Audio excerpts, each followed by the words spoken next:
So what exactly was your relationship with Wendy Williams? Vlad, you always said at the end of the so-and-so, listen, no, I don't care about answering this. Wendy Williams had implicated a lot of people into where she was getting her job, quote, her job, per se.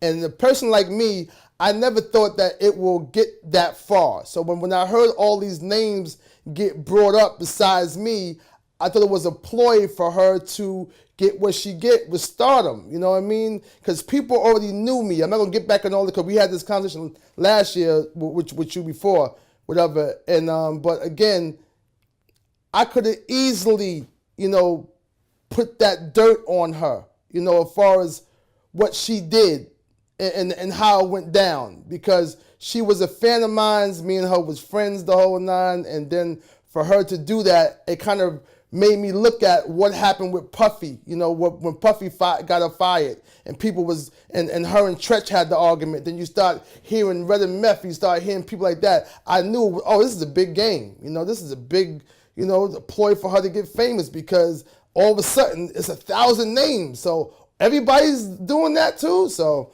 at the end of the day, I felt that I could have really put her under, at that time, and be like, listen, are you trying to tell me X, Y, and Z that, this stuff for me and you never was friends and this and that? So, it went dead. Like, I didn't really put too many things on it. After a while, I figured that, okay, it was a play for her to get where she got to now, once all the names was implicated besides mine.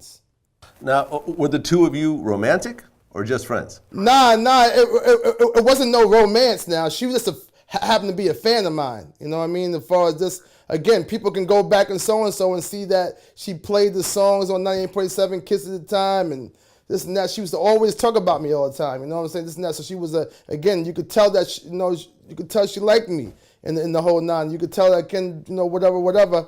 And for it to get to that point, I just never went at her. I never thought to go at her. I never thought for that part. But again, you heard other stuff that you probably heard out there, and what you heard was true. If you heard that, it's the truth.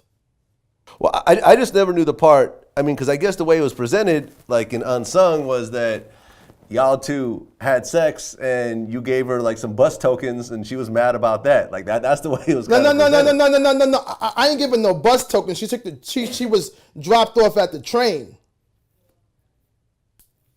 Wasn't no bus token. She went to the train, but I ain't drop off. My boy did. Okay. Because I didn't even know this. I didn't even know that you guys even knew each other. And everybody around me can verify that story. That's what I said before. It's so long ago though. But again, she's grown. I'm grown now. But everybody can verify that story. Everybody know me, Vlad. If you couldn't, I don't give anybody talk about anything about some niggas' wives like Murray and Keith said on Unsung. They'll tell you. Nobody can front on me as far as when I was out there and I was the number one so-and-so. I don't care if you was married, if you had people who are married to these girls now or got boyfriends from them right now, they can all say, yo, yeah, I know Erick. Because that's how I was moving in New York City, period.